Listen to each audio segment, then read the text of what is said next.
நம்மள்ல சில பேர் ரொம்ப தைரியமாக இருப்பாங்க. நாம் கூட சொல்கிறது உண்டு, அந்த ஆளுகிட்ட வர்றதுக்கு எமன் கூட பயப்படுவான் அப்படின்னு சொல்கிறது உண்டு. தைரியசாலிகளை நெருங்கிறதுக்கு எமன் பயப்படுவான் அப்படின்னு சொல்கிறது உண்மைதான். அது பொய் இல்லை. மன வலிமை இருக்குது பாருங்கள், அது மனுஷனை காப்பாற்றும். இது மருத்துவ ரீதியான உண்மை. உடல் கோளாறுகள் மன ஆரோக்கியத்தை பாதிக்கும். மன எழுச்சி, மன போராட்டம் இதெல்லாம் உடல் இயக்கத்தில் மாறுதலை உண்டாக்குது.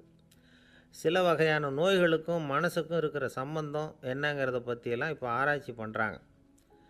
ஆஸ்மா, மூட்டு வலி, பெருங்குடல் அழற்சி, உயர் இரத்த அழுத்தம், சோரியாசிஸுங்கிற தோல் வியாதி, வயிற்று புண்ணு, இந்த தைராய்டு நச்சுத்தன்மை, இது மாதிரி நோய்களை உண்டாக்குறதுல மனசோட பங்கு என்னங்கிறத பற்றியெல்லாம் ஆய்வு பண்ணி பார்த்துருக்குறாங்க.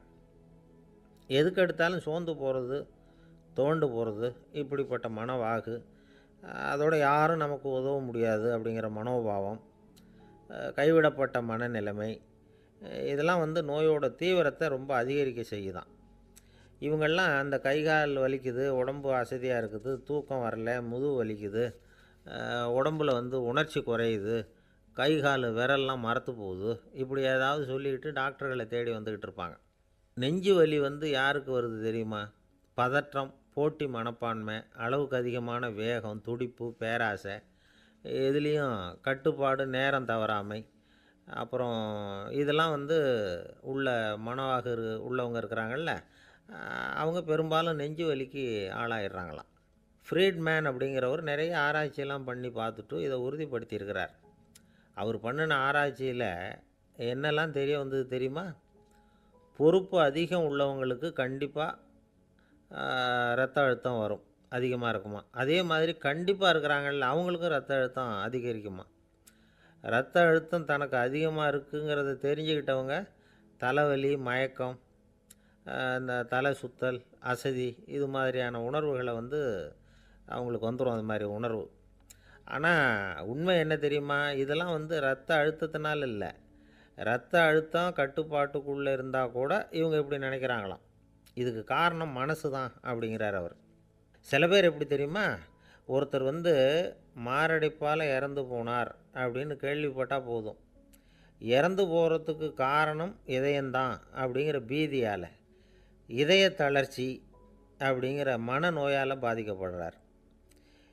இவங்கெல்லாம் அடிக்கடி தங்களுடைய இதய பகுதியை தொட்டு பார்த்துக்குவாங்க, நாடியை பிடிச்சி பார்த்துக்குவாங்க, அடிக்கடி மூச்சை உள்ளுக்கு இழுத்து வெளியில் விட்டு வலி வருதா அப்படின்னு பார்த்துக்கிட்டு இருப்பாங்க. வேறு எங்கேயாவது வலிச்சா கூட நெஞ்சை வலிக்குதா அப்படின்னு பார்ப்பாங்க. நெஞ்சு வலிக்குதுன்னு கூட சில பேர் சொல்ல ஆரம்பிச்சிருவாங்க. ஆஸ்மாவுக்கும் மனசுக்கும் சம்பந்தம் உண்டு. தீர்வு காண முடியாத மன போராட்டங்கள் எல்லாத்துக்கும் அடுத்தவங்களையே சார்ந்து இருக்கிற மனநிலை, இதெல்லாம் ஆஸ்மாவினுடைய தீவிரத்தை அதிகப்படுத்திடும். பயம், இது எப்படின்னா என்ன நடக்குமோங்கிற பதட்ட நிலை, அப்புறம் இந்த பயம், இதெல்லாம் சுவாசித்தலை அதிகரிக்க செய்யுது இல்லையா. இதனால் இரத்தத்தின் காரத்தன்மை அதிகமாகி நோயின் தீவிரமும் அதிகமாகுது. மன போராட்டம், மனக்கவலை, மன இறுக்கம், இதெல்லாம் தோல் வியாதியை தூண்டி விடுதான். இது மாதிரி இன்னும் எவ்வளவோ இருக்குது. அதனால் இன்றைக்கி நமக்கு தேவை என்னென்னா மன வலிமை, மலர்ந்த முகம், இது ரெண்டும் இருந்துட்டுதுன்னா பலவிதமான நோய்கள் நம்மக்கிட்ட நெருங்கி வராது. டாக்டர், என்ன நெருங்காமல் இருக்கிறதுக்கு நான் ஒரு காரியம் பண்ணுறேன் அப்படின்னார் ஒருத்தர். அவர் என்ன அர்த்தத்தில் சொன்னார்னா, டாக்டர் அவரை நெருங்காமல் இருக்கிறதுக்கு அவர் ஒரு காரியம் பண்ணுறாராம். நண்பர்கிட்ட சொன்னார். நண்பர் கேட்டார், அது என்ன காரியம் பண்ணுற அப்படின்னு கேட்டார். தினம் ஒரு ஆப்பிள் பழம் சாப்பிட்றேன்னார் அவர். ஏன்னா ஆங்கிலத்தில் ஒரு பழமொழி சொல்லுவாங்கள்ல, an apple a day keeps doctor away அப்படிம்பாங்க. ஒரு ஆப்பிள் பழம் சாப்பிட்டா டாக்டர் விலகியே இருப்பார், டாக்டர்கிட்ட போக வேண்டிய அவசியம் இருக்காது அப்படிங்கிறதுக்காக அந்த பழமொழி சொல்கிறது. என்ன, நான் யாருமே நெருங்காமல் இருக்கிறதுக்கு நான் ஒரு காரியம் பண்ணுறேன்னார் இன்னொருத்தர். டாக்டர் நெருங்காமல் இருக்கிறதுக்கு ஆப்பிள் பழம் சாப்பிட்றேன்னார் அவர். என்னை யாருமே நெருங்காமல் இருக்கிறதுக்கு நான் ஒரு காரியம் பண்ணுறேன்னார் இன்னொருத்தர். அது என்னன்னு கேட்டோம். தினம் ஒரு பூண்டு சாப்பிட்றேன்னார். ஏ கார்லிக் எ டே கீப்ஸ் எவ்ரிபடி அவே அப்படின்னு அதுக்கு ஒரு புது விளக்கமும் கொடுத்தார். அது ஒன்றுக்கு மேலே இந்த கல்யாணம் பண்ணிக்கிறாங்கள்ல, அது ரொம்ப அவஸ்தை. ஒருவனுக்கு ஒருத்திங்கிறது நம்ம இதெல்லாம் சொல்கிறது. ஒன்றுக்கு மேற்பட்ட திருமணங்கள் வந்து சங்கடத்தில் தான் கொண்டு வந்து விடும். நிறைய சொல்லுவாங்க. உலகத்திலேயே ஒரு பெரிய இது என்ன தெரியுங்களா, இயற்கை வந்து நிர்ணயம் பண்ணுது. இப்போ வந்து நம்ம சில பேருக்கு எனக்கு பொம்பளை பிள்ளை வேண்டாம் ஆம்பளை பிள்ளை வேண்டான்னு சொல்லி இந்த ஸ்கேன் பண்ணி என்னென்னவோ பண்ணிகிட்டு இருக்கிறாங்கல்ல. ஆனால் இயற்கை வந்து அந்த 50-50 ரேஷியோவை அது வந்து மெயின்டைன் பண்ணிகிட்ருக்கு. இந்த உலகத்தில் ஒரு அதிசயமான உண்மை என்னென்னா, 116 ஆம்பளை பிள்ளை பிறந்தா 100 பொம்பளை பிள்ளை பிறகுதான். உலக அளவில் 116 ஆம்பளை பிள்ளை பிறந்தா 100 பொம்பளை பிள்ளை பிறகுது. இது எதுக்கு 16 அதிகமாக பிறக்குதுன்னா, அந்த வாலிப வயசு அடையிறதுக்குள்ளே 16 செத்து போகுது. 16 அங்கங்கே ஓடுறது கொஞ்சம் முரட்டுத்தனமாக போகிறதுனால செத்து போகுது. அந்த 50-50 இந்த ஒருத்தருக்கு ஒருத்தங்கிற ரேஷியோவை இயற்கை வந்து மெயின்டைன் பண்ணிகிட்டு இருக்கு. அது ஒரு பெரிய அதிசயம். அதை விட பெரிய அதிசயம் என்னென்னா, இந்த உலக யுத்தம் நடந்ததில்ல, முதல் உலக யுத்தம், 2வது யுத்தம், அப்போ பார்த்துருக்குறாங்க, கணக்கு எடுத்துருக்குறாங்க. அந்த யுத்தம் முடிஞ்ச பிறகு 116 ஆம்பளை பிள்ளைக்கு பதிலாக 160 170 பிறக்க ஆரம்பிச்சு தான். 100 பெண் குழந்தைக்கு 170 180 ஆண் குழந்தை. இது எதுக்குன்னா, அந்த போரில் செத்து போகுதில்ல ஆம்பளை பிள்ளைகள், அதை ஈடுகட்டுறதுக்காக அதிகமாக பிறக்க ஆரம்பிச்சிருக்கு. அந்த அளவுக்கு வந்து இயற்கை வந்து ஒரு பெரிய ரேஷியோவை மெயின்டைன் பண்ணுது. அதாவது ஒருவனுக்கு ஒருத்திங்கிறத அது சொல்லிகிட்டு இருக்கு. புறாவெல்லாம் வளர்த்திங்கன்னா, நான் கூட புறா வளர்த்துருக்குறேன் ஊரில். புறா வளர்த்திங்கன்னா ஒரு தடவைக்கு 2 முட்டை தான் விடும் ஒரு வீட்டுக்கு. அந்த 2 முட்டையும் குஞ்சு பறிச்சுன்னா அதில் ஒன்று வந்து ஆணாக இருக்கும், ஒன்று பொண்ணாக இருக்கும். அது எந்த முட்டை ஆண் எந்த முட்டை பெண்ணுங்கிறத இயற்கை நிர்ணயம் பண்ணுது. அதை வந்து நம்ம மாற்றவே முடியாது. ரெண்டையும் அந்த பெண்ணாவோ 2 ஆணாவோ மாற்ற முடியாது நம்ம. அதனால் அந்த இயற்கையை புரிஞ்சுக்கிட்டு நாம் நடந்துக்கணும். அதனால தான் ஒரு கணவன் ஒரு மனைவி, அதான் ஒருத்தருக்கு ஒருத்தங்கிறது. ஒன்றுக்கு மேலேனா சங்கடம் தான். ஒரு பஸ்ஸில் வந்து ரெண்டு பெண்கள் வந்துக்கிட்டு இருந்தாங்களாம். பஸ்ஸு பிரயாணம். 2 பெண்கள் வந்து பக்கத்தில் உட்காந்துருக்காங்க. அந்த கண்டக்டரை கூப்பிட்ருக்காங்க, இங்கே வாயா அப்படின்னு அந்த ஒரு அம்மா கூப்பிட்ருக்கு. என்னம்மா அப்படின்ட்டுருக்கார். வந்து இந்த ஜன்னலை திறந்து விட்டு போ அப்படின்னு. சரின்னு பக்கத்தில் இருந்த ஜன்னலை திறந்து விட்டு அவர் போயிட்டார். பக்கத்தில் இருந்தாமல் உடனே இங்கே வாயா மறுபடியும் வாயான்னு கூப்பிட்ருக்கு. வந்து என்ன இந்த ஜன்னலை மூடிவிட்டு போ அப்படின்ட்டுருக்கு. மூடிவிட்டு போனார். மறுபடியும் அந்த முன்னாடி கூப்பிட்டது வாமா வாயான்னு மறுபடியும் கண்டக்டரை கூப்பிட்டு, என்ன இந்த பார், இந்த ஜன்னலை வந்து நீ மூடி வச்சின்னா நான் மூச்சு திணறி செத்து போடுவேன். அப்புறம் உடனே பக்கத்தில் இருந்தம்மா தபாரியா அந்த அம்மா பேச்சை கேட்டுட்டு நீ திறந்து வச்சின்னா நான் குளிர் தாங்காமல் செத்து போடுவேன் அப்படின்ட்டு அவர் தலையை பிச்சுக்கிறார் கண்டக்டர். என்னடா பெரிய ரொம்ப போச்சேன்னு, கொஞ்சம் தூரம் பிரயாணம், இதில் கூட அட்ஜஸ்ட் பண்ணி போகக்கூடாதா அப்படின்னு. அப்போ அந்த பஸ்ஸில் பின்னாடி ஒருத்தன் கடைசி சீட்டில் வெயில் தாங்காமல் சட்டையெல்லாம் கட்டி போட்டுட்டு ஒரு கிராமத்து ஆள் பீடி குடிச்சிட்டு வரான். அவர் கூப்பிட்ருக்கான் அந்த ஆள், அந்த கண்டக்டர், இங்கே வாயா அங்கே என்ன தகராறு அப்படின்னு. அந்த எதிர்த்து வீட்டுக்காரன் வந்தானே முன்னாடி பஞ்சாயத்துக்கு, அது மாதிரி கண்டக்டர் இங்கே வாயா, அவன் ஏன் நீ என்ன சொல்ல போகிற அப்படின்ட்டு வந்திருக்கான். சட்டையெல்லாம் கட்டி போட்டு பீடி குடிக்கிறோம், பீடி புகையை ஊதிவிட்டு அங்கே என்ன தகராறு அப்படின்னு கேட்டிருக்கான். ஒன்றும் இல்லையா, அந்த அம்மா வந்து ஜன்னலை திறந்தா செத்து போவேங்கிறது, இந்த அம்மா ஜன்னலை மூடுனா செத்து போவேங்கிறது, நான் என்னையா பண்ணுறது ஒரு ஆள், இதுக்கு ஏன் கவலைப்படுறேன், நான் சொல்கிறத கேள், நான் தீர்த்து வைக்கிறேன் பிரச்சனையை அப்படின்னு சொல்லிவிட்டு பீடியை எடுத்துவிட்டு புகையை ஊதிவிட்டு சொன்னானான். கொஞ்ச நேரம் அந்த ஜன்னலை மூடி வை, அந்த அம்மா செத்து போவோம்,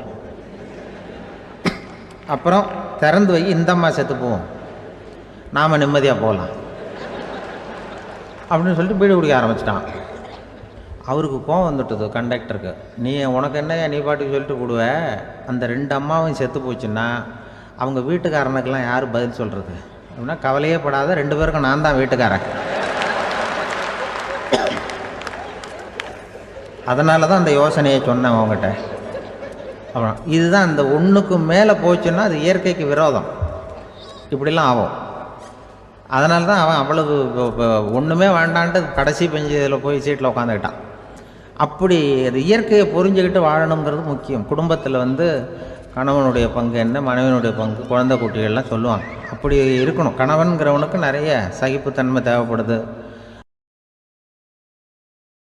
ஒரு பெரிய செல்வந்தர் போட்டி வச்சாராம், ஒரு நீச்சல் குளம், அதில் யார் வேணாலும் குதித்து அந்த பக்கம் போய் கரையிடலாம். அந்த நீச்சல் குளத்தில் விஷப்பாம்புலாம் கிடக்கு.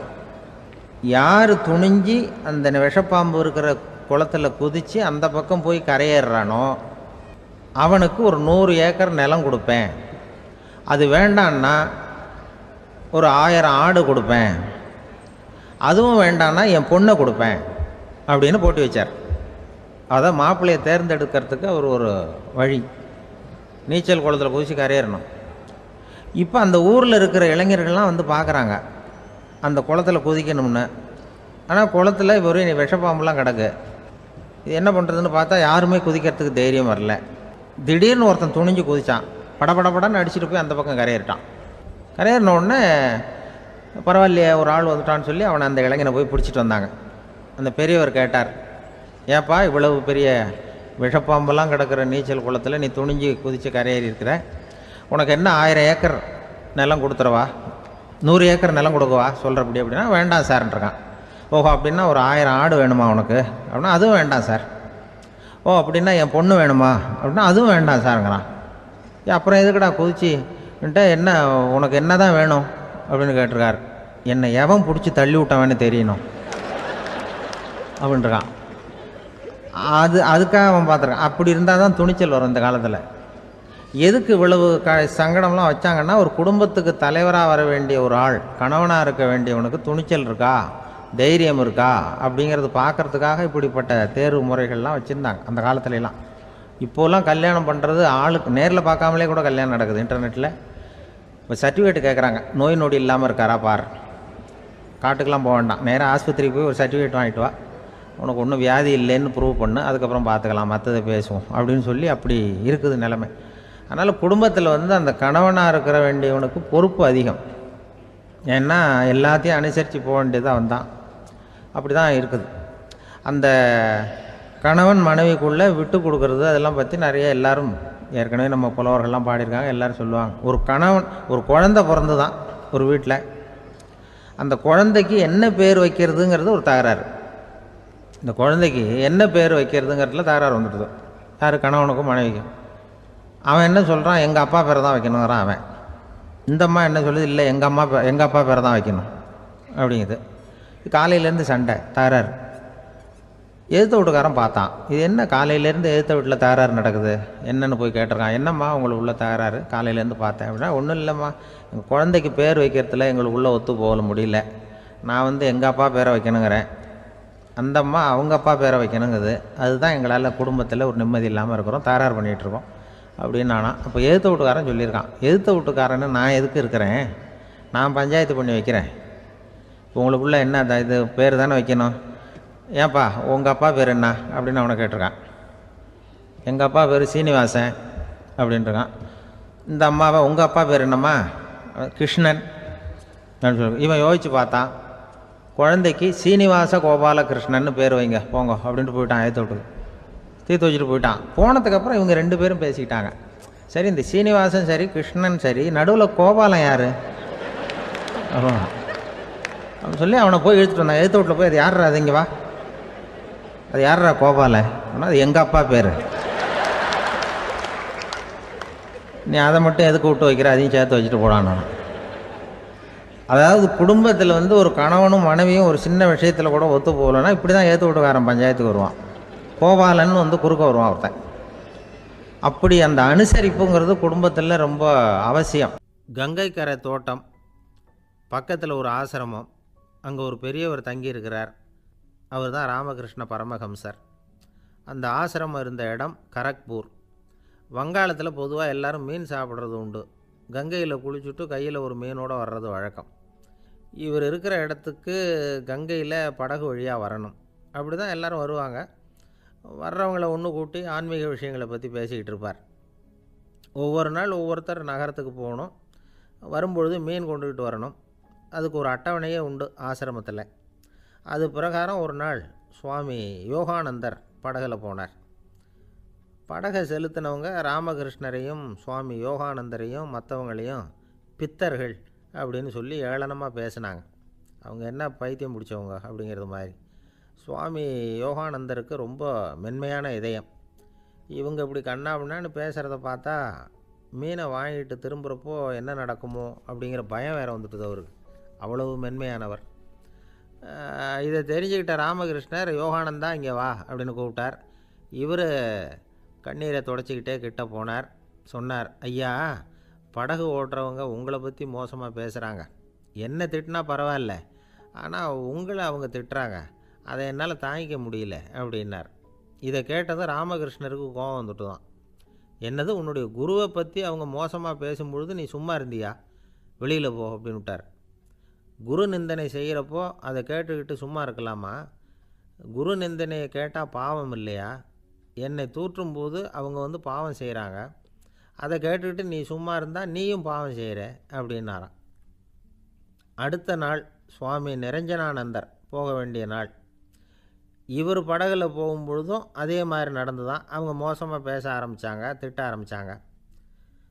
அப்படி கேலி பண்ண ஒருத்தனை இவர் என்ன பண்ணார், பலார்னு கன்னத்தில் அரைஞ்சிட்டார். இன்னொருத்தனை கங்கையில் தூக்கி எறியறதுக்கும் தயாராகிட்டார். அதுக்கப்புறம் அவங்க யாரும் வாயை திறக்கலை. மீன் வாங்கிட்டு வர்றப்பவும் படகுல ஒரே அமைதி, அவ்வளவு பயம் அவங்களுக்கு. ராமகிருஷ்ணர் கூப்பிட்டு விசாரித்தார் என்ன நடந்ததுன்னு. இவர் சொன்னார், அவர் யோகானந்தா போகும்பொழுது என்ன நடந்ததோ அப்படியே தான் இப்போவும் நடந்தது. குரு நிந்தனை செய்கிறத கேட்டுக்கிட்டு நான் சும்மா இருப்பேனா? ஒருத்தனை அப்படியே அரைஞ்சுட்டேன், இன்னொருத்தனை ஆற்றுல தூக்கி போட்டுருவேன்னு பயமுறுத்தினேன், அவ்வளவுதான் அப்படின்னாராம். இப்போவும் ராமகிருஷ்ணருக்கு கோபம் வந்துட்டு தான். என்ன இது, அணியறது காஷாயம், இருக்கிறது ஆசிரமம், உனக்கு இவ்வளவு கோபம் வந்ததுன்னா அப்புறம் என்னத்துக்கு ஆசிரமத்தில் இருக்கணும்? பிரம்மச்சாரி எப்பவும் அமைதியாக இருக்கணும் அப்படின்னு அறிவுரை சொன்னாராம் ராமகிருஷ்ணர். அப்போ இவர் கேட்டாராம், ஏங்க அவருக்கு ஒரு விதமான அறிவுரை சொன்னீங்க, எனக்கு வேறு விதமாக அறிவுரை சொல்கிறீங்க, இதில் எது உண்மை அப்படின்னு கேட்டிருக்கார். இதுக்கு ராமகிருஷ்ணர் சொன்ன பதில் என்னென்னா, அட அசடே, சக்கரத்தில் காற்று அதிகமாக இருந்தால் குறைக்கணும், குறைச்சலாக இருந்தால் கூட்டணும். அவன் சாது, அவனுக்கு அதிக உணர்ச்சி தேவை, உனக்கு படபடப்பு அதிகம், உனக்கு பொறுமை தேவை அப்படின்னாராம். இதில் உள்ள கருத்து என்னென்னா, கல்விங்கிறது எப்படின்னா அதை சூழ்நிலைக்கு தகுந்த மாதிரி கற்பிக்கணும். எல்லாருக்கும் ஒரே மாதிரி கற்பிக்கக்கூடாது. கேட்குறவர் தகுதி, புரிஞ்சுக்கிற திறமை, இதை பொறுத்து கல்வி அமையணும். ஆரம்ப காலத்தில் ஒரு குரு, அப்போ ஒரு சீடன் இருந்தான். அது வேடிக்கையான குரு, வேடிக்கையான சீடன். ஒரு ஆசிரமம். ஒரு நாள் ஒருத்தன் அவசரமாக அந்த குருவை தேடி வந்திருக்கிறான். என்ன விஷயம்னு விசாரித்தார் குரு. உங்கள் சீடர் என்னை வந்து அடிச்சுட்டார் அப்படின்னு புகார் பண்ணானான் அந்த ஆள். குரு சீடனை கூப்பிட்டார். அடிச்சியா இந்த ஆளை அப்படின்னு கேட்டாரான். ஆமான் இருக்கான் சீடன். ஏன் அடித்தே அப்படின்னு கேட்டாரான். இந்த ஆள் உங்களை பற்றி மட்டமாக பேசிவிட்டான், என்னால் அதை தாங்கிக்க முடியல, அதனால தான் அடிச்சுட்டேன்ருக்கான். அப்படி என்ன பேசினா அப்படின்னு கேட்டாரான். உன்னுடைய குருநாதர் இப்போல்லாம் அர்த்தமில்லாமல் பேச ஆரம்பிச்சிட்டார் அப்படின்னு சொல்லிவிட்டான், அதனால தான் அடிச்சுட்டேன் அப்படின்னானான். அதுக்காக அடித்தே அப்படின்னாரான். நான் அதுக்காக அடிக்கலை குருவே, இப்போல்லாம் நீங்கள் அர்த்தமில்லாமல் பேசுகிறதாக அவன் சொல்கிறான், அப்படின்னா இது வரைக்கும் நீங்கள் அர்த்தத்தோடு பேசினதாகத்தானே அர்த்தம், அது தப்பு தானே, அதனால தான் அடித்தேன் அப்படின்னானான். ஒரு ராஜா ஊரெல்லாம் சுற்றி பார்த்துட்டு வரலாம்னு ஒரு நாள் புறப்பட்டு போனார். ஒரு இடத்துல தறி நெசவு வேலை ரொம்ப மும்முரமாக நடந்துக்கிட்டு இருந்தது. ஒரு பெரியவர் தறியால் நெசவு வேலை செஞ்சுக்கிட்டு இருந்தார். பக்கத்தில் ஒரு அழகான பொண்ணு உட்காந்து நூலை சுற்றிக்கிட்டு இருக்குது. ராஜா அந்த பெரியவரை பார்த்து யார் இந்த பொண்ணுன்னு விசாரித்தார். ராஜா அப்படி கேட்டதும் அவருக்கு ரொம்ப பெருமையாக போயிட்டுது. ஏன்னா உட்காந்துருந்தது அவரோட மகள். அரசே, இது என்னுடைய மகள், இவ வேகமாக நூல் திரிக்கக்கூடியவள், வைக்கோலை எடுத்து இவ திரிச்சா கூட அது எல்லாம் பவுனிழையாக வெளியில் வரும் அப்படின்னு ஒரு ராசி இவளுக்கு அப்படின்னு ரொம்ப பெருமையாக ராஜா கிட்ட சொன்னார். ராஜா இதை கேட்டதும் அசந்துட்டார். அப்படியா, இவ்வளவு அழகும் சாமர்த்தியமும் உள்ள இந்த பொண்ணு என்னோட வரட்டுமே, இவளை என் மருமகளை ஆக்கிக்கிறேன் அப்படின்னார் ராஜா. அந்த பெரியவருக்கு ஒன்றும் புரியல. ஏதோ கொஞ்சம் பெருமையாக சொல்ல போவ அது இப்படி ஆகிட்டுதே அப்படின்னு கவலைப்பட்டார். இருந்தாலும் ராஜா பேச்ச தட்ட முடியுமா, மகளை அனுப்பி வச்சுட்டார். ராஜா அந்த பொண்ணை அரண்மனைக்கு அழைச்சிட்டு வந்தார். அங்கே ஒரு அறையில் வச்சு பூட்டி விட்டார். அந்த ரூமு நிறைய வைக்கோலை கொண்டாந்து போட்டு அடைச்சாங்க. 3 ராட்டைகள் வேறு வச்சுருந்தாங்க. நாளைக்கு பொழுது விடியறதுக்குள்ளே நீ இந்த வைக்கோலையெல்லாம் தங்க இழைகளாக மாற்றி காட்டணும். நாளைக்கு காலம்புறம் வந்து நான் இந்த அறை கதவை திறப்பேன். உன் தகப்பன் சொன்னது மாதிரி எல்லாம் தங்கமாக மாறி இருக்கணும், இல்லைன்னா நீ உயிர் தப்ப முடியாது அப்படின்னு உத்தரவு போட்டார். பாவம் அந்த பொண்ணு என்ன பண்ணும், பகல் பூரா அழுதுகிட்டே உட்காந்துருக்குது. ராத்திரி பூராவும் தூக்கம் வரல. மறுநாள் அதிகாலை நேரத்தில் யாரோ கதவை தட்டுற சத்தம் கேட்டுது. பயந்துக்கிட்டே கதவை திறக்கிறா. திறந்து பார்த்தா வெளியில் 3 அவலட்சணமான பெண்கள். ஒருத்திக்கு வந்து கால் அகலமாக முறை மாதிரி இருக்குது, இன்னொருத்திக்கு கட்டை விரல் கரண்டி மாதிரி பெருசாக இருக்குது, 3ஆவது பொண்ணுக்கு உதடு தடித்து ரப்பர் மாதிரி தொங்கிக்கிட்டு இருக்கு. யார் நீங்கள், உங்களுக்கு என்ன வேணும் அப்படின்னு கேட்குது இந்த பொண்ணு. நாங்கள் உங்களுக்கு உதவி செய்கிறதுக்கு தான் வந்திருக்கிறோம் அப்படின்னு சொல்லி உள்ளே வந்தாங்க, உட்காந்தாங்க. கொஞ்ச நேரத்துக்குள்ளே உள்ளே இருந்த வைக்கோலையெல்லாம் தங்க இழைகளாக மாற்றி கொடுத்துட்டு போயிட்டாங்க. காலையில் ராஜா வந்தார், பார்த்தார். ஆகா பேஷுனார். இன்னும் கொஞ்சம் வைக்கோலை கொண்டாந்து அந்த ரூமில் போட சொன்னார். இந்த வைக்கோலையும் இன்றைக்கி தங்கமாக மாற்றிவிடு, நாளைக்கு மறுநாள் உனக்கும் இளவரசனுக்கும் கல்யாணம்னு சொல்லிவிட்டார். இன்றைக்கி ராத்திரி அந்த 3 பொண்ணுங்களும் வந்தாங்க. வைக்கோலை பொண்ணு இழைகளாக மாற்றினாங்க, புறப்பட்டாங்க. இந்த பொண்ணு அவங்க காலில் விழுந்து வணங்கினா. என் உசுரை காப்பாற்றினீங்க, உங்களுக்கு நான் என்ன கைமாறு செய்ய போகிறேன் அப்படின்னா. பயப்படாத, நீ விரும்பினா எங்களுக்கு ஒரு உதவி செய்யலாம். உன்னுடைய கல்யாணத்துக்கு நாங்கள் 3 பேரும் வரோம். நீ எங்களை வரவேற்று ராஜாக்கிட்டேயும் இளவரசர்கிட்டையும் நாங்கள் உன்னோட பெரியப்பா பொண்ணுங்கன்னு சொல்லி அறிமுகப்படுத்தி வை, நாங்கள் விருந்து சாப்பிட்டுட்டு போயிடுறோம் அப்படின்னாங்க. ரொம்பவும் சந்தோஷமாக சரின்னு ஒத்துக்கிட்டா. கல்யாண நாள் வந்தது. கல்யாணம் ரொம்ப கோலாகலமாக நடந்துக்கிட்டு இருக்கு. எல்லா தேசத்து ராஜா ராணிகளும் வந்துக்கிட்டு இருக்கிறாங்க. அந்த 3 அவலட்சணமான பொண்ணுங்களும் சேர்ந்தாங்க. யார் இவங்கன்னு கேட்டார் ராஜா. என் பெரியப்பா பொண்ணுங்க அப்படின்னா அந்த பொண்ணு. காலும் உதடும் கட்டை விரலும் ஏன் இப்படி உங்களுக்கு அவலட்சணம் ஆயிட்டுது அப்படின்னு கேட்டார். அதுக்கு அந்த பொண்ணுங்க பதில் சொன்னாங்க. என்ன செய்கிறது, ஓயாமல் வைக்கோலை நூற்று ஒருத்தியோட கட்டை விரல் அப்படி கரண்டி மாதிரி ஆயிட்டுது. நாக்கில் தொட்டு தொட்டு திரிச்சதுனால ஒருத்தியோட உதடு அப்படி ஆயிட்டுது. காலால் கட்டையை அழுத்தி அழுத்தி தறி போட்டதுனால இன்னொருத்தையோட கால் அப்படி ஆயிட்டுது. உங்கள் மருமகளாக வந்திருக்கிற இந்த பொண்ணு அந்த 3ஐயுமே செய்ய தெரிஞ்சவ தான். என்ன ஆக போதும் இன்னும் கொஞ்ச நாளில் அப்படின்னாங்க. அவ்வளவுதான். ராஜா பயந்துட்டார். அம்மா, இன்னையிலேருந்து நீ இளவரசனின் மனைவி. நீ எப்பவும் அழகாக இருக்கணும். அதனால் நீ இனிமேல் வைக்கோலை திரிக்கவே கூடாது அப்படின்னு உத்தரவு போட்டார். அவளை இக்கட்டான சூழ்நிலையிலேருந்து காப்பாற்றின அந்த 3 பொண்ணுங்களும் சந்தோஷமாக திரும்பி போயிட்டாங்களாம். சுவாமி சின்மயானந்தர் இந்த கதையை சொல்லியிருக்கிறார். தன்னலம் மறந்து சுயலாபத்தை தியாகம் செய்கிறது வைக்கோல்லேருந்து தங்க இழையை நூக்கிறது மாதிரி அப்படிங்கிறார் அவர். அது இருக்கட்டும், இப்போ நம்ம கதைக்கு வருவோம். ஒரு ராஜா தன்னோட மகனுக்கு சுயவரம் நடத்தினார். எல்லா தேசத்திலிருந்தும் ராஜகுமாரர்கள் வந்திருந்தாங்க. ராஜகுமாரியை கல்யாணம் பண்ணிக்கலாம்ங்கிற ஆசையில் சுயம்பர மண்டபத்திலேருந்து எல்லா ராஜகுமாரர்களும் அலறி அடிச்சுக்கிட்டு வெளியில் ஓடி வந்துக்கிட்டு இருக்கிறாங்களாம். ஏன் இப்படி எல்லாரும் மிரண்டு போய் ஓடி வர்றாங்கன்னு கேட்டார் ஒருத்தர். அதுக்கு இன்னொருத்தர் விவரம் சொன்னார். ராஜகுமாரியை இன்றைக்கி தான் அவங்க நேரில் பார்த்தாங்களாம், அதுதான் அப்படி ஓடி வந்துக்கிட்டு இருக்கிறாங்க அப்படின்னார். ஒரு ஊரில் ஒரு ராஜா இருந்தார். அவர் அடிக்கடி காட்டுக்கு வேட்டையாட போவார். சில நண்பர்களையும் கூட அழைச்சிக்கிட்டு போவார். காட்டுக்கு போனதும் ஆளுக்கு ஒரு பக்கமாக போய் வேட்டையாடுவாங்க. சாயந்தரமாக திரும்பி வருவாங்க. மறுநாள் அரண்மனையில் உட்காந்து ஒவ்வொருத்தரும் அவங்க அனுபவங்களை எல்லாம் சொல்லிக்குவாங்க. அவங்க வீரத்துக்கு தகுந்த மாதிரி பரிசை அந்த ராஜா கொடுப்பார். இது மாதிரி ஒரு தடவை எல்லாரும் வேட்டைக்கு போயிட்டு திரும்பி வந்ததும் உட்காந்து பேச ஆரம்பிச்சிருக்கிறாங்க. ஒருத்தன் சொன்னான், தன்னுடைய வீர தீர செயலை பற்றி அளக்க ஆரம்பிச்சிட்டான். ஏன்னா அதுக்கு பரிசு கிடைக்க போகுதில்ல, அதனால். அவன் என்ன சொன்னான் தெரியுமா? அரசே, நேற்றுக்கு காட்டில் என்னாச்சு தெரியுமா? எனக்கு நேராக ஒரு சிங்கம் வாயை திறந்துக்கிட்டு வந்துட்டுது. நான் பயப்படவே இல்லை. உடனே ஒரு கல்லை எடுத்து குறி பார்த்து வீசினேன். சிங்கத்து வாய்க்குள்ளே போய் அந்த கல் மாட்டிக்கிட்டுது.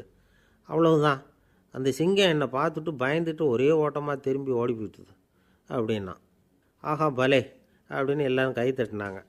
2வது ஆள் ஒருத்தன் எழுந்திரிச்சான். அவன் சொல்ல ஆரம்பித்தான், அரசே, நான் போன வழியில் 2 பெரிய மலைப்பாம்பு கிடந்தது. என்னை முழுங்கிறதுக்கு வந்தது. நான் என்ன பண்ணேன் தெரியுமா? அந்த 2 பாம்போட வாலையும் ஒன்றா சேர்த்து முடிச்சு போட்டுட்டேன். அவ்வளவுதான். அது அங்கே இழுக்க இது இங்கே இழுக்க முடிச்சு நல்லா இறுகி போட்டுது அப்படின்றான். ஆஹா அற்புதம்னு சொல்லி எல்லாரும் கை தட்டினாங்களாம். அடுத்தபடியாக 3வது ஆள் ஒருத்தன் வந்தான். அவன் சொல்ல ஆரம்பித்தான், மன்னா, நான் போன பாதையில் குறுக்க ஒரு ஆறு. அதில் இறங்கி குளித்தேன். யாரோ காலை பிடிச்சி இழுக்கிறது மாதிரி இருந்தது. திரும்பி பார்த்தா ஒரு பெரிய முதலை. நான் உடனே அப்படியே ஒரு துள்ளல் துள்ளி அது முதுகில் போய் உக்காந்துக்கிட்டேன். அதை அப்படியே கரைக்கு நீந்த வச்சேன்.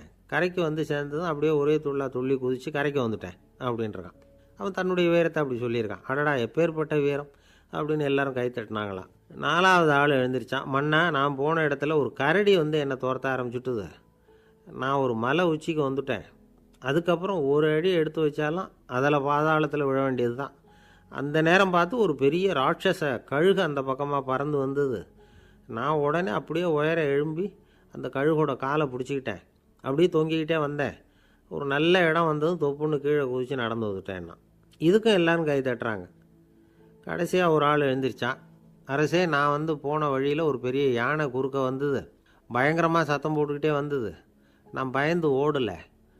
உடனே என்ன பண்ணேன் தெரியுமா, அந்த யானையோட வாலை பிடிச்சி தூக்கினேன், தலைக்கு மேலே தூக்கி கர கர கர கரன்னு சுற்றினேன், வேகமாக சுற்றி வீசி எறிஞ்சேன், அவ்வளவுதான். அதே ஸ்பீடில் அந்த யானை மேலே போக ஆரம்பிச்சுட்டுது. இன்னும் கூட அது போய்கிட்டே தான் இருக்குது, கீழே விழவே இல்லைன்னா. இதை கேட்டதும் ராஜாவுக்கு கோபம் வந்துட்டுது. என்ன முட்டாள்னு நினச்சிக்கிட்டு பேசுகிறியா? யானையை நீ வாலை பிடிச்சி தூக்குன, அதை நான் நம்பணுமா அப்படின்னார். உடனே இவன் பணிவாக பதில் சொன்னான். அரசே, ஒரு சிங்கத்து வாயில் கல் மாட்டிக்கிட்டதை நம்புறீங்க, மலைப்பாம்பு வாலை பிடிச்சி முடிச்சு போட்டதை நம்புறீங்க, முதல்ல முதுகில் சவாரி பண்ணதையும் நம்புறீங்க, கழுகு காலை பிடிச்சிக்கிட்டு பறக்கிறதையும் நம்புறீங்க. அப்படி நம்புறப்போ நான் சொன்னதை மட்டும் நம்பக்கூடாதா அப்படின்னு கேட்டானான்.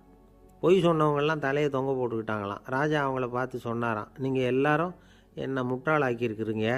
கடைசியாக பேசின இவன் தான் எனக்கு உண்மை எது பொய் எதுங்கிறத புரிய வச்சிருக்கிறான். இவன் தான் உண்மையான தைரியசாலி அப்படின்னு சொல்லி அவனுக்கே பரிசையெல்லாம் கொடுத்து பாராட்டினாராம். இப்படி ஒரு கதை. உண்மையை நிலைநாட்டுகிறவன் தான் உண்மையான வீரன் அப்படிங்கிறத இதிலிருந்து நாம் புரிஞ்சுக்கணும். இந்த காலத்துல எல்லாம் பொய் சொன்னால் தான் பிழைக்க முடியுங்கிறது ஒரு சில பேரோட நம்பிக்கை. ஒரு அப்பாவுக்கு தன் மகனுக்கு பொய் சொல்ல தெரியலையேங்கிற கவலை. பொய் சொன்னால் தான் இந்த உலகத்தில் பிழைக்கலாம், ஆனால் இவனுக்கு அது தெரியலையே, அதனால் இவனை அழைச்சிட்டு போய் நடுக்கடலில் விட்டுட்டு வந்துடுவோம் அப்படின்னு அழைச்சிட்டு புறப்பட்டான். கடற்கரைக்கு போனான். மகனுக்கு சந்தேகம், எங்கேப்பா என்னை அழைச்சிட்டு போகிறேன்னு கேட்டிருக்கான். கடலில் மீன் பிடிக்க கற்றுக் கொடுக்க போகிறேன் உனக்கு அப்படின்னானா. நான் ஏற்கனவே மீன் பிடிச்சிட்டேனேன்னானா இவன் மகன். எங்கே அதுன்னு கேட்டிருக்கான். அப்பங்காரன். சுட்டு சாப்பிட்டுட்டேன்ருக்கான் புள்ள. அப்பங்காரன் பார்த்தான், சரி நம்ம புள்ள பொழைச்சிக்கும் அப்படின்னு சொல்லி திருப்பி அழைச்சிட்டு வந்துட்டானே. ஒரு தடவை நாரதர் ஒரு தெரு வழியாக போய்கிட்டு இருந்தார். வழியில் ஒருத்தர் வேத சாஸ்திரம்லாம் படிச்சுக்கிட்டு உட்காந்துருந்தார். அவர் நாரதரை பார்த்து எங்கே போயிட்டுருக்குறீங்கன்னு கேட்டார். கடவுளை பார்த்துட்டு வரலாம்னு போயிட்டுருக்கிறேன் அப்படின்னார் நாரதர். அப்படின்னா அவர்கிட்ட எனக்கு எப்போ முக்தி கிடைக்கும்னு கேட்டுட்டு வாங்களேன் அப்படின்னார் இவர். சரி கேட்டு வரேன் அப்படின்னு சொல்லிவிட்டு நாரதர் நடந்தார். கொஞ்சம் தூரத்தில் ஒரு மரத்தடியில் ஒரு தொழிலாளி செருப்பு தைச்சிக்கிட்டு உட்காந்துருந்தார். அந்த ஆளும் அதே மாதிரி கேட்டுக்கிட்டார், எனக்கு எப்போ முக்தி கிடைக்கும்னு கடவுள்கிட்ட கேட்டுக்கிட்டு வாங்களேன்னார். அவர்கிட்டையும் சரின்னு சொல்லிவிட்டு நாரதர் நேராக வைகுண்டத்துக்கு வந்து சேர்ந்தார். கடவுளை பார்த்தார். இவங்க ரெண்டு பேரும் சொல்லி அனுப்பின விஷயத்தை பற்றி கேட்டார். அதுக்கு கடவுள் சொன்னார், அந்த செருப்பு தைக்கிற தொழிலாளி உடல் நீத்ததும் உடனே என்னை வந்து அடைவான். ஆனால் அந்த சாஸ்திரம் படித்த ஆள் இப்போதைக்கு என்கிட்ட வந்து சேரமாட்டான். அவன் இன்னமும் பல பிறவிகள் எடுத்து அங்கேயே இருக்க வேண்டியிருக்குது. எப்போ இங்கே வந்து சேருவான்னு எனக்கே தெரியாது அப்படின்னார். நாரதருக்கு இதோட ரகசியம் என்னங்கிறது புரியல. எனக்கு ஒன்றும் புரியலையேன்னாரான் கடவுள்கிட்ட. சீக்கிரம் புரிஞ்சுக்குவேன், நீ திரும்பி போகிறப்போ நான் இங்கே வைகுண்டத்தில் என்ன செஞ்சுக்கிட்டு இருக்கேன்னு கேட்டால், ஒரு ஊசியின் துவாரத்தில் ஒரு யானையை கோத்துக்கிட்டு இருக்கிறேன்னு அவங்கக்கிட்ட சொல்லு அப்படின்னார் கடவுள் சிரிச்சுக்கிட்டே. நாரதர் பூமிக்கு திரும்பினார். கடவுளை பார்த்தீங்களா எப்படி இருக்கார் அப்படின்னு விசாரித்தார் வேத சாஸ்திரம் படித்தவர். ஓ பகவானா, அவர் யானையை ஊசியின் காதில் நுழைச்சிக்கிட்டு இருக்கிறார் பார்த்தேன்னார் நாரதர். ஊசி காதில் யானையா? அது எப்படி முடியும்? நீங்கள் சொல்கிறத நான் நம்ப மாட்டேன்னு விட்டார் அவர். சரி, இந்த ஆளுக்கு இறைவன் பேரில் நம்பிக்கை இல்லை அப்படிங்கிறத நாரதர் புரிஞ்சுக்கிட்டார். அடுத்தபடியாக அந்த தொழிலாளி இருந்த இடத்துக்கு போனார். இறைவனை பார்த்தீங்களான்னு கேட்டார் அவர். பார்த்தேன், ஒரு ஊசி துவாரத்தில் யானையை கோத்துக்கிட்டு இருந்தார் அப்படின்னு சொல்லிவிட்டு நாரதர் அந்த ஆள் முகத்தை கவனித்தார். அந்த தொழிலாளி இதை கேட்டுட்டு கொஞ்சம் கூட ஆச்சரியப்படலை. அவரால் முடியாத காரியம் கூட உண்டானார். என்ன இப்படி சொல்கிற, ஊசியின் துவாரத்தில் யானையை கோக்க முடியும்னு நீ நம்புறியா அப்படின்னு கேட்டார் நாரதர். நிச்சயமாக நம்புகிறேன்னார் அவர். அது எப்படி அப்படின்னு கேட்டார் இவர். இதோ பாருங்கள், நான் இந்த ஆலமரத்தடியில் தான் தினமும் உட்காந்துருக்கிறேன். தினமும் இந்த மரத்திலிருந்து எவ்வளவோ பழம் கீழே விழுது. இந்த பழத்தில் இருக்கிற ஒவ்வொரு விதையிலேயும் உள்ள ஒரு ஆலமரம் இருக்குது. ஒரு சின்ன விதைக்குள்ளே ஒரு பெரிய ஆலமரம் இருக்க முடியுங்கிறப்போ ஊசி துவாரத்தில் கடவுள் யானையை நுழைய வச்சாருங்கிறத ஒத்துக்கிறதுல என்ன கஷ்டம் இருக்குது அப்படின்னு ரொம்ப சர்வசாதாரணமாக பதில் சொன்னாராம் அந்த தொழிலாளி. நாரதர் யோசனை பண்ணார், இந்த தொழிலாளி வேத சாஸ்திரங்களையெல்லாம் படிக்கலைன்னா கூட அறிவுபூர்வமாக சிந்தித்து இறைவனை நம்புகிறான். அதனால தான் கடவுள் இந்த ஆளுக்கு சீக்கிரம் முக்தி கிடைக்கும்னு சொன்னார் அப்படிங்கிறத புரிஞ்சுக்கிட்டாராம். இந்த கதையில் வர்ற கடவுள், நாரதர், வைகுண்டம் இதெல்லாம் ஒரு பக்கம் இருக்கட்டும், ஒரு சின்ன விதைக்குள்ளே ஒரு பெரிய ஆலமரம் தூங்கிக்கிட்டு இருக்கு அப்படிங்கிற உண்மை, அந்தரத்தில் 1000 கிரகங்கள் சுற்றிக்கிட்டு இருக்குங்கிற உண்மை, இதெல்லாம் நாம் பார்த்துக்கிட்டு தானே இருக்கிறோம். இந்த உண்மைகள் அதிசயமாக நமக்கு தெரியறதுனால அதை நம்பாமல் இருந்துட முடியாது. இயற்கையை பரிபூர்ணமாக நம்புங்கள், அந்த நம்பிக்கையே நம்ம வாழ்க்கைக்கு ஆதாரம் அப்படிங்கிறத விளக்கறதுக்காக தான் இந்த கதை. இந்த காலத்தில் நம்ம பிள்ளைங்களுக்கெல்லாம் இது மாதிரி நம்பிக்கை அதிகமாகவே இருக்குது. ஒரு நாள் ஒரு சின்ன பையன்கிட்ட கேட்டேன், ஏன்பா கடவுள் வந்து ஒரு பானைக்குள்ளே ஒரு யானையை நுழைய வச்சுட்டாருன்னு சொன்னால் அதை நீ நம்புவியா அப்படின்னு கேட்டோம். நம்புவேன் சார், அது ஒன்றும் பெரிய அதிசயம் இல்லைன்னா. எப்படிறான்னு கேட்டோம். எப்படின்னா அந்த பானை வந்து அந்த யானையை விட பெருசாக இருந்திருக்கும், அவ்வளவுதான் அப்படின்னு சொல்கிறான். என்னை விட யோக்கியம் இந்த உலகத்தில் வேறு யாரும் இல்லை சார் அப்படின்னார் ஒருத்தர். அவரை விட அயோக்கியன் வேறு யாரும் இருக்க முடியாதுங்கிற முடிவுக்கு கேட்டவங்க வந்துட்டாங்களாம். மனுஷனுக்கு இருக்கிற ஒரு மிகப்பெரிய குறையே தன்கிட்ட இருக்கிற குறை அவனுக்கு தெரியாமல் போகிறது தான்.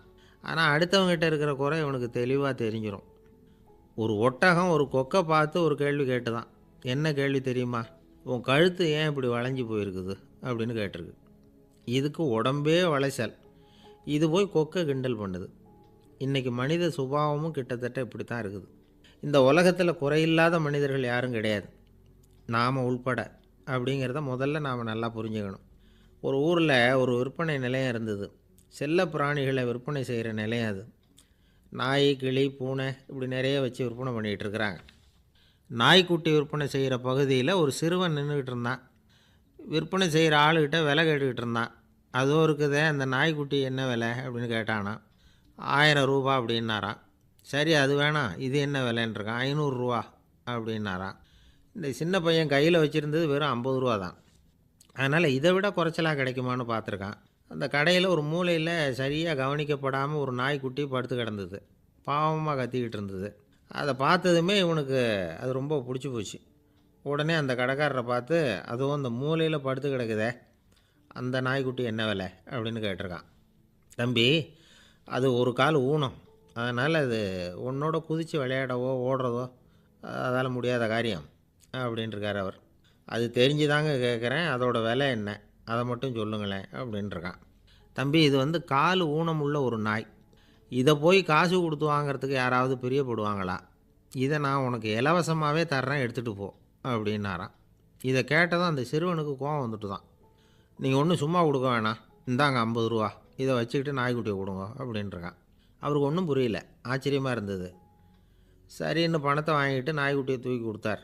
அந்த சிறுவன் அந்த நாய்க்குட்டியை 2 கையாலையும் வாங்கினா, மார்போடு பிரியமாக சேர்த்து அணைச்சிக்கிட்டான். தெருவில் இறங்கி நடக்கிறான். அப்படி நடக்கும்பொழுது தான் பார்க்குறார், கடைக்காரர் வந்து ஆச்சரியமாக அவனை பார்க்குறார். அப்போ தான் அவருக்கு ஒரு விஷயம் புரியுது. அந்த சிறுவன் தெருவில் நாய்க்குட்டியை மார்போடு அணைச்சிக்கிட்டு விந்தி விந்தி நடந்து போய்கிட்டு இருக்கிறான். ஆமாம், அவனுக்கும் ஒரு கால் ஊனம். இந்த நாய்க்குட்டியை யாருமே வாங்க மாட்டாங்கன்னு நினச்சிக்கிட்டு இருந்தார். குறையுள்ள அதுக்கும் ஒரு எஜமானன் கிடச்சிட்டான். அதனால் ஊனம் ஒரு குறை இல்லை அப்படிங்கிற உண்மையை அந்த கடைக்காரர் புரிஞ்சுக்கிட்டாரான். நம்மால் ஒருத்தர் கொஞ்சம் வயசானவர், எழுந்திரிச்சு சரியாக நடக்க முடியாது, சாய்வு நாற்காலியிலேயே எப்பவும் உட்காந்துருப்பார். அவர் தனக்கு துணையாக ஒரு நாயை பக்கத்தில் வச்சுருந்தார். அதுவும் ரொம்ப வயசான ஒரு நாய், எழுந்திரிக்கவே சிரமப்படும், நடக்கவும் முடியாது. அவர் பக்கத்துலேயே இதுவும் சோர்ந்து போய் படுத்து கிடக்கும். அந்த பெரியவரை பார்க்க வந்த ஒருத்தர் கேட்டார், ஏங்க, ஒரு சின்ன பையனை உங்களுக்கு துணையாக வச்சுக்கக்கூடாதா? இந்த நாயை உங்களுக்கு பாதுகாப்பாக வச்சுருக்கிறீங்களே, உங்களுக்கு ஒரு ஆபத்துன்னா இது எப்படி உங்களுக்கு உதவ முடியும் அப்படின்னார். அப்போ அவர் சொன்னாராம், எனக்கு ஒரு ஆபத்துன்னா அந்த சமயத்தில் இந்த நாய் என்னை தனியாக விட்டுட்டு ஓடி போயிடாமல் இருக்கணும்ல, அதுக்காக தான் இதை நான் வச்சுருக்கிறேன் அப்படின்னாராம். ஒரு ஆள் அசையாமல் கிடக்கிறார். அவர் இருக்காரா போயிட்டாராங்கிறத எப்படி முடிவு பண்ணுறோம்? அவர் மூக்குக்கு முன்னாடி புறங்கையை வச்சு பார்க்குறோம், மூச்சு வருதா இல்லையா அப்படிங்கிறத கண்டுபிடிக்கிறதுக்காக. மூச்சுங்கிறது அவ்வளவு முக்கியமான ஒரு விஷயம். சுவாசம் இல்லைன்னா எதுவுமே இல்லை. நம்ம பூமி இருக்க அது கூட சுவாசிக்குதுங்கிறத சோவியத் விஞ்ஞானிகள் கண்டுபிடிச்சிருக்கிறாங்க. பூமிக்கு மேலே இருக்கிற மண் அடுக்கில் காற்றில் உள்ள ஆக்சிஜன் ஆக்சிகரணம் அடையுது அப்படின்னு தான் இதுவரைக்கும் எல்லோரும் நம்பிக்கிட்டு இருந்தாங்க. ஆனால் இப்போ என்ன கண்டுபிடிச்சிருக்கிறாங்கன்னா, அந்த ஆக்சிஜன் பூமிக்குள்ளே 1 கிலோமீட்டர் ஆழம் வரைக்கும் ஊடுருவி போகுதான். பூமிக்குள்ளே 2 பக்கமும் பல கிலோமீட்டர் வரைக்கும் பரவுதான். பூமிக்குள்ளே இருக்கிற நீர்நிலை அடுக்குகள் தான் நுரையீரல் செய்கிற வேலையை செய்யுதான். நம்ம உடம்புல நுரையீரல் இல்லைன்னா ஒன்றும் நடக்காது. ஒரு மரத்தை தலைகீழாக தொங்க போட்டால் எப்படி இருக்கும்? அப்படி யோசிச்சு பாருங்கள். அப்படி தான் இதுவும், நுரையீரலும் அப்படி தான் இருக்கும். வலது பக்கம் ஒன்று, இடது பக்கம் ஒன்று. வலது பக்கம் நுரையீரல் கொஞ்சம் பெருசாக இருக்கும், நுட்பமான நரம்பு குழாய்கள் அதில் இருக்கும். கோடிக்கணக்கான நுண்ணிய குழாய்களை வந்து வச்சுக்கிட்டு தான் அது வேலை செய்யுது. 25 கோடி குழாய்கள் இருக்கும். அதை அப்படியே முழுசாக பிரித்து பரப்புனா ஒரு டென்னிஸ் கோர்ட்டில் பாதி பரப்பளவு இருக்குமா. நுரையீரல் நிறம் வந்து கருஞ்சிவப்பு தான். புகை அதிகமாக உள்ளே போச்சுன்னா அது கருப்பாயிடுது. காற்றுல உள்ள பிராணவாயுவை இது இழுத்து எடுத்துக்கிட்டு ரத்தத்தை சுத்தப்படுத்துகிற முக்கியமான வேலையை இது செய்யுது. அசுத்த காற்றை வெளியில் அனுப்பி வச்சுருது. ஒருத்தர் வேகமாக ஓடி வரார், அவருக்கு மூச்சு இறைக்கும். பயங்கரமாக எதையாவது பார்த்து விடுறார், உடனே மூர்ச்சை ஆகிடுவார். இது மாதிரி சமயங்களில் வேறு எந்த தூண்டுதலும் இல்லாமல் நுரையீரல் தானாகவே இயங்கும். இப்படி ஒரு அவசியம் ஏற்படுறப்போ இயக்கத்தை தூண்டி விடுற முக்கியமான இணைப்பு மூளைக்கு கீழே முதுகு எலும்புக்கு மேற்பகுதியில் இருக்குது. அது உடனே சுவாசத்துக்கு அவசர உதவியை கொடுக்குது. இப்போ ஒருத்தர் பேசாமல் உட்காந்துருக்கார். இந்த சமயத்தில் அவருக்கு 1 பங்கு காற்று தேவைப்படுதுன்னு வச்சுக்கோங்க. அவர் எழுந்திரிச்சு நடக்கும் பொழுது 1.5 மடங்கு தேவைப்படும். ஓடினார்னா 3 மடங்கு தேவைப்படும். படுத்துருக்கிறப்ப 1/2 மடங்கு தான் தேவைப்படும். இதுக்கு நிமிஷத்துக்கு 16 தடவை மூச்சு விட்டாகணும். இப்படி சாதாரணமாக உள்ளே இழுக்கிற காற்று கொஞ்சம்தான் இருந்தாலும் இது மாதிரி 8 மடங்கு காற்றை உள்ளே இழுத்து வச்சுக்கிற சாமர்த்தியம் நுரையீரலுக்கு இருக்குதான். தண்ணி, நுண்கிருமிகள், ரசாயன பொருள் இப்படி எது உள்ளே போனாலும் நுரையீரல் சமாளிச்சுக்கும். 30 வருஷமாக விடாத புகை பிடிக்கிறவர் தொடர்ந்து உள்ளே அனுப்பி வைக்கிற புகையை கூட சமாளிக்குதுன்னா பார்த்துங்களேன். உள்ளே போகிற புகை நுட்பமான சுவாச முடிச்சுகளை அழிச்சு விடுது. கறி புகை அது மேலே படிஞ்சு உபயோகம் இல்லாமல் பண்ணிவிடுது. ஆனாலும் தேவைக்கு அதிகமாக 8 மடங்கு கூடுதலாக சுவாச முடிச்சுகள் நம்ம உடம்புக்குள்ளே இருக்கிறதுனால சமாளிக்க முடியுது. சமாளிக்க முடியலன்னா சில சமயம் மூச்சு திணறும். அதை ஒரு எச்சரிக்கையாக எடுத்துக்கிட்டு புகை பிடிக்கிற பழக்கத்தை விட்டுடணும். அதுதான் நல்லது. ஆனால் அப்படி யார் விடுறது? இணை பிரியாத 2 நண்பர்கள் இருந்தாங்களாம். 2 பேரும் விடாமல் சிகரெட்டு குடிக்கிறவங்க. அதில் ஒருத்தன் செத்து போட்டான். இன்னொருத்தன் அதுக்கப்புறம் 2 சிகரெட்டாக குடிக்க ஆரம்பித்தானான். ஏன் இப்படி பண்ணுறேன்னு கேட்டிருக்காங்க. நான் ஒரு சிகரெட்டு தான் குடிக்கிறேன், செத்து போன என்னுடைய ஃப்ரெண்டு இருக்கானே செத்து போனவன், அவனுக்காக இன்னொரு சிகரெட்டு குடிக்கிறேன் அப்படின்னு நானா. இது ரொம்ப ஆபத்து, விட்டுடு அப்படின்னு சொல்லியிருக்காங்க. சரின்னு ஒத்துக்கிட்டான். ஆனால் அதுக்கப்புறமும் ஒரு சிகரெட் வீதமாக குடிச்சிக்கிட்டே இருந்தான். சிகரெட்டு பழக்கத்தை நீ இன்னும் விடலையான்னு கேட்டாங்களாம். அந்த பழக்கத்தை நான் எப்போவோ விட்டுட்டேன், இப்போ நான் குடிக்கிறது என் ஃப்ரெண்டுக்காக அப்படின்னு நானா. இவங்கெல்லாம் எப்படி திருந்துறது? ஒரு பெரியவர் உட்காந்துருக்கிறார். அவரை சுற்றி அவருடைய தோழர்கள் உட்காந்துருக்கிறாங்க. ஏதோ ஒரு முக்கியமான செய்தியை அவர் அவங்களுக்கு சொல்லிகிட்டு இருக்கிறார். அவங்களும் ஆர்வமாக கேட்டுக்கிட்டு இருக்கிறாங்க. இந்த சமயத்தில் யாரோ ஒரு ஆள் வேகமாக அங்கே வர்றார். வர்ற வேகத்திலேயே எனக்கு ஏதாவது உதவி செய்யுங்க அப்படின்னு கேட்டுக்கிட்டே வர்றார். கேட்குறது உதவி, ஆனால் குரல் மிரட்டுறது மாதிரி இருக்குது, அதட்டி கேட்குறது மாதிரி இருக்குது. இதை கேட்டதும் அந்த பெரியவர் ஆத்திரப்படலை, ஆனால் அவரை சுற்றி இருந்தவங்க ஆத்திரப்பட்டாங்க. இதை பெரியவர் கவனித்தார். கொஞ்சம் அமைதியாக இருங்கன்னார். வந்தவரை கூப்பிட்டார். அவருக்கு சில பொருள்களை கொடுத்தார். என்னங்க இப்போ உங்களுக்கு மகிழ்ச்சி தானே அப்படின்னார். ஆ அப்படின்னு அலட்சியமாக அவர் சொல்கிறார். நான் உங்களை நல்ல முறையில் நடத்தினேன்னா அப்படின்னு கேட்குறாரு அவர் மறுபடியும்.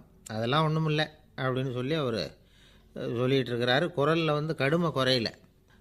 சுற்றி இருந்தவங்களால் இதை பொறுத்துக்க முடியல. கோபத்தோடு அவரை நோக்கி நெருங்க ஆரம்பித்தாங்க. பெரியவர் அவங்களையெல்லாம் தடுத்து நிறுத்தினார். வந்தவரை வாங்க என்னோட அப்படின்னு சொல்லி அழைச்சிட்டு போனார். வீட்டுக்கு போனார். அங்கே போனதும் இன்னும் சில பொருள்களை எடுத்து அவர்கிட்ட கொடுத்தார். இப்போ திருப்தி தானே, நான் உங்ககிட்ட நல்ல முறையில் நடந்துக்கிட்டேனா அப்படின்னார். அவர் முகம் இப்போ தான் கொஞ்சம் மலர்ந்தது. ரொம்ப நன்றி, இறைவன் உங்கள் குடும்பத்துக்கு எல்லா நன்மைகளையும் செய்வான் அப்படின்னு சொன்னார். இதே வார்த்தைகளை என்னுடைய தோழர்கள்கிட்டே சொல்லிட்டீங்கன்னா அவங்க கோபம் தணிஞ்சிரும், வர முடியுமான்னார். கண்டிப்பாக வர்றேன் அப்படின்னாரு. மறுநாள் காலையில் அந்த இடத்துக்கு வந்தார். அதே மாதிரி சொல்லிவிட்டு அவர் போயிட்டார். தோழர்கள்லாம் ரொம்ப வியப்போடு பெரியவரை பார்த்தாங்க. அந்த பெரியவர் தான் நபிகள் நாயகம். அவர் சொன்னார், ஒருத்தன் ரொம்ப ஆசையாக ஒரு ஒட்டகத்தை வளர்த்துக்கிட்டு வந்தான். ஒரு நாள் அந்த ஒட்டகம் கயத்தை அறுத்துக்கிட்டு ஓடி போயிட்டுது. அக்கம் பக்கத்தில் இருக்கிறவங்கெல்லாம் அந்த ஒட்டகத்தை பிடிக்கிறதுக்கு முயற்சி பண்ணாங்க. அதை துரத்திக்கிட்டு ஓடினாங்க. ஒட்டகம் தாறுமாறாக ஓட ஆரம்பிச்சிது. இந்த சமயத்தில் ஒட்டகத்தை வளர்த்தவன் அங்கே ஓடி வந்தான். நீங்கள் அதை ஒன்றும் செய்ய வேணாம், விட்டுருங்க, அதோட சுபாவம் எனக்கு நல்லா தெரியும், அதை சுலபமாக என்னோடய வழிக்கு கொண்டுட்டு வந்துட முடியும், நான் பார்த்துக்கிறேன், விட்டுருங்கோ அப்படின்னா. எல்லோரும் விலகி போயிட்டாங்க. இவன் என்ன செஞ்சான் தெரியுமா? கொஞ்சம் புல்லை கையில் எடுத்துக்கிட்டு அந்த ஒட்டகத்தை நெருங்கினான். அவ்வளவுதான். அது ஓடி இவன் காலடியில் உட்காந்துக்கிட்டது. செல்லமாக அதை அப்படியே தடவி கொடுத்தான். முதுகில் ஏறி உட்காந்துக்கிட்டான். அது பாட்டுக்கு சாதுவாக நடந்து போகுது. இந்த கதையை நபிகள் நாயகம் தம்முடைய தோழர்களுக்கு சொல்கிறார். ஒட்டகத்தை மட்டும் இல்லை, சில மனிதர்களையும் கூட சில விதத்தில் அணுகி தான் அவர்களை சீர்திருத்த வேண்டியிருக்குது அப்படிங்கிறத அவங்களுக்கு உணர்த்தினார். இது ஒரு அழகான உளவியல் அணுகுமுறை. சில குடும்ப தலைவர்கள் கூட இந்த ஒட்டகம் மாதிரி நடந்துக்கிறது உண்டு. அப்புறம் அடங்கி போகிறதும் உண்டு. ஒரு குடும்ப தலைவர் காலையில் எழுந்திரிச்சதுலேருந்து சத்தம் போட்டு கத்திக்கிட்டு இருப்பார். பக்கத்தில் இருந்தவங்கெல்லாம் ஓடி போய் சமாதானம் பண்ணி பார்த்தாங்க. அவர் ஓயறது மாதிரி தெரியல. கடைசியில் அவர் மனைவி வந்தாங்க. நீங்கள் எல்லாம் விலகி போயிடுங்க, அவர் சுபாவம் எனக்கு தெரியும், நான் பார்த்துக்கிறேன் அப்படின்னாங்க. சரின்னு எல்லோரும் போயிட்டாங்க. சாயந்தரமாக வந்து பார்க்குறாங்க, அவர் சத்தம் இல்லாமல் ஒரு மூலையில் உட்காந்துருக்கிறார். ரொம்ப சாதுவா. ஆச்சரியமாக இருந்தது. என்னம்மா பண்ணீங்கன்னு கேட்டாங்க. அது ஒன்றும் இல்லைங்க, ஒரு வேளை சாப்பாட்டை நிறுத்தினேன், பட்னி போட்டேன், அவ்வளவுதான் அப்படின்னாங்க அந்த அம்மா. ஐயா, உங்கள் பேரை தொடர்ந்து தினம் கேட்டுக்கிட்டு இருக்கிறேன் அப்படின்னார் ஒருத்தர். தொடர்ந்து கேட்குறீங்களே, உங்களுக்கு காது வலிக்கலையா அப்படின்னு கேட்டோம்.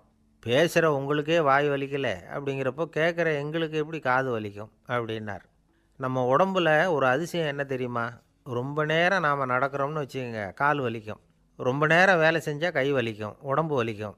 ரொம்ப நேரம் பார்த்துக்கிட்டே இருந்தால் கண் வலிக்கும். ரொம்ப நேரம் பேசிக்கிட்டே இருந்தால் வாய் கூட வலிக்கும். ஆனால் ரொம்ப நேரம் கேட்டுக்கிட்டே இருக்கிறதுனால காது வலிக்கிறது இல்லை. அதனால் கேட்குறதுக்கு முக்கியத்துவம் கொடுத்தாங்க நம்ம பெரியவங்க. திருவள்ளுவர் தேவையில்லாமல் வார்த்தைகளை உபயோகப்படுத்த மாட்டார். ஒரு திருக்குறள்னு எடுத்துக்கிட்டாவே அதில் மொத்தம் 7 வார்த்தைகள், அவ்வளவுதான். அப்படி 7 வார்த்தைகள் மட்டுமே உள்ள ஒரு திருக்குறளில் வள்ளுவர் ஒரே வார்த்தையை 5 தடவை உபயோகப்படுத்தியிருக்கிறார், திரும்ப திரும்ப பயன்படுத்தியிருக்கிறார். அப்படின்னா அதை எந்த அளவுக்கு வலியுறுத்தி சொல்கிறார் அப்படிங்கிறத நாம் புரிஞ்சுக்கணும். அது என்ன குறள்? செல்வத்துள் செல்வம் செவிச்செல்வம், அச்செல்வம் செல்வத்துள் எல்லாம் தலை. செவிச்செல்வம்ங்கிறது அவ்வளவு முக்கியமானது. கற்றலின் கேட்டல் நன்று. அதிகம் கேட்கணுங்கிறதுக்காக தான் எவ்வளவு கேட்டாலும் காது வலிக்கிறதில்ல. குறைச்சலாக பேசணும், அதிகமாக கேட்கணும். இன்னொரு விஷயம் கவனிங்க. நம்ம உடம்பில் கண்ணுக்கு மூடி இருக்குது, எதையாவது நாம் பார்க்க விரும்பலைன்னா உடனே கண்ணை மூடிக்கலாம். நம்ம வாய்க்கு மூடி இருக்குது, பேச விருப்பம் இல்லையா, வாயை மூடிக்கலாம். மூக்குக்கு கூட மூடிக்கிற வசதி இருக்குது, எதையாவது முகர விருப்பம் இல்லையா, மூச்சை அடக்கிக்கலாம். ஆனால் பாருங்கள், காதுக்கு மூடி கிடையாது. அதை கையால் தான் மூட முடியும். யார் என்ன சொன்னாலும் அது நல்லதோ கெட்டதோ காதில் விழுந்துக்கிட்டு தான் இருக்கும். அறிவு தான் நல்ல விஷயங்களை எடுத்துக்கிட்டு கெட்ட விஷயங்களை விட்டுடணும். நல்ல கருத்துக்கள் நம்ம காதில் நிறைய விழுந்துக்கிட்டே இருக்கணும். அதை கேட்டு நாம் நல்லபடியாக வாழணுங்கிறது தான் படைப்பின் விருப்பம். ஆன்மீகவாதிகள் கூட ஒன்று சொல்லுவாங்க. அதாவது, ஆன்மீக பாதையில் நீங்கள் முன்னேறணும்னா முதல்ல சிரவணம் செய்யணும்பாங்க. அதாவது பெரியவங்க சொல்கிற நல்ல கருத்துக்களை கேட்கணும் அப்படின்னு அதுக்கு அர்த்தம். அதனால் யார் நல்ல கருத்துக்களை சொன்னாலும் அதை காது கொடுத்து கேளுங்க. இவ்வளவு கருத்துக்களையும் நம்ம நேயர் ஒருத்தர்கிட்ட சொல்லிகிட்டு இருந்தோம். அவரும் சரி சரின்னு தலையாடிக்கிட்டே இருந்தார். அப்புறம் சொன்னார், நீங்கள் சொல்கிறது சரிதான் சார், காதுக்கு மூடி இல்லைங்கிறது ரொம்ப சரி. அதனால தான் உங்கள் தகவல் கூட நாங்கள் விரும்புகிறோமோ இல்லையோ தினம் காதில் விழுந்துக்கிட்டு இருக்குது அப்படின்னார். எங்களுக்கு ரொம்ப பெருமையாக இருந்தது. அப்படியா அப்படின்னோம். ஆனாலும் என்ன மாதிரி சில பேர் நீங்கள் தகவல் சொல்கிற சமயத்தில் காதில் மூடி இல்லையேன்னு சொல்லி கவலைப்படுறதில்ல சார் அப்படின்னார். ஏன்னு கேட்டோம். காதை மூடுறதுக்கு தானே வசதி இல்லை, ரேடியோவை மூடுறதுக்கு வசதி இருக்குதுல்ல, அதனால் டக்குன்னு அதை மூடி வச்சுருவோம் அப்படின்னார். வங்க நாவலாசிரியர் சரத் சந்திரர் ஒரு நண்பர் அவர்கிட்ட வந்தார். வழக்கமாக எல்லா எழுத்தாளர்கள்கிட்டையும் கேட்குற ஒரு கேள்வியை கேட்டார். நீங்கள் எழுத்துத்துறைக்கு வந்தது எப்படி? இதுதான் கேள்வி. அதை தெரிஞ்சு என்ன பிரயோஜனம்னார் சரத் சந்திரர். சும்மா சொல்லுங்களேன், தெரிஞ்சுக்கிறேன் அப்படின்னார் வந்தவர். சரி சொல்கிறேன்னு ஆரம்பித்தார். நான் ரங்கூனில் வேலை பார்த்துக்கிட்டு இருந்தேன். சம்பளம் பத்தலை. வேலையும் பார்த்துக்கிட்டு ஒரு பலசரக்கு கடை வைக்கலாம்னு நினச்சேன். என்னால் மளிகை கடை வச்சு சரியாக நடத்த முடியுமாங்கிற சந்தேகம் என் மனைவிக்கு. அதை சோதனை பண்ணி பார்க்கணுங்கிறதுக்காக சில பொருள்களின் அளவு, அதோட விலை, இப்படி சிலதை சொல்லி எல்லாத்தையும் மனக்கணக்காக கூட்டி போட சொன்னாங்க.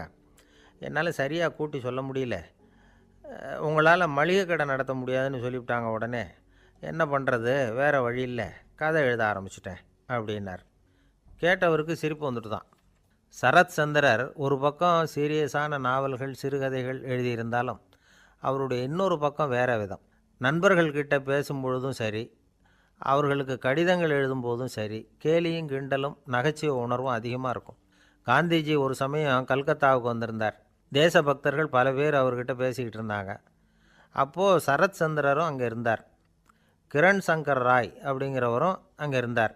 அவர் சொன்னாராம், காந்திஜியோட பழகிய முதல் வங்காளி நான் தான். போயர் யுத்த காலத்தில் இவர் வந்து லண்டனுக்கு வந்திருந்தப்போ என்கிட்ட தான் வங்காள மொழி கற்றுக்கிட்டார் அப்படின்னாராம். உடனே சரத் சந்திரர் காந்திஜியை பார்த்து, இவர் உங்களுக்கு வங்காள மொழி கற்றுக் கொடுத்தது உண்மைதானா அப்படின்னாராம். ஆமான்னாராம் காந்தி. அதனால தான் உங்களால் வங்காள மொழி கற்றுக்க முடியல அப்படின்னாராம். எல்லாரும் சிரித்தாங்களாம். சரத் சந்திரர் சாம்தாபேர் அப்படிங்கிற கிராமத்தில் தங்கியிருந்தார் ஒரு இலக்கிய நிகழ்ச்சியில் கலந்துக்கிறதுக்காக. அதுக்காக வந்து ஒரு கல்கத்தாவுக்கு போக வேண்டிய சூழ்நிலை. அதுக்காக புறப்பட்டார். அந்த சமயத்தில் பின்னாடி இருந்து யாரோ அவரை கூப்பிட்டாங்க. இப்படி கூப்பிட்டவரை பார்த்து இன்னொருத்தர் யாரோ அதட்டி இருக்கிறாங்க. போகிறவரை ஏன் இப்படி கூப்பிடுறீங்க அப்படின்னு. ஏன் கூப்பிட்டா என்னன்னு கேட்டிருக்கார் சரத் சந்திரர். புறப்படுறவங்கள பின்னாடி இருந்து கூப்பிடுறது அபசகுனம், போகிற இடத்துல ஏதாவது ஆபத்து வரலாம் அப்படின்னு அதுக்கு விளக்கம் கொடுத்துருக்கிறார் அவர். உடனே சரத் சந்திரர் சொன்னாராம், இதோ இவங்க என்னை இலக்கிய கூட்டத்துக்கு அழைச்சிட்டு போகிறாங்களே, இதை விட வேறு என்ன ஆபத்து வந்துட போகுது அப்படின்னாராம்.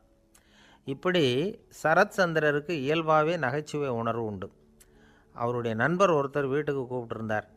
அங்கே ஒரு கச்சேரிக்கு ஏற்பாடு பண்ணியிருந்தாங்க.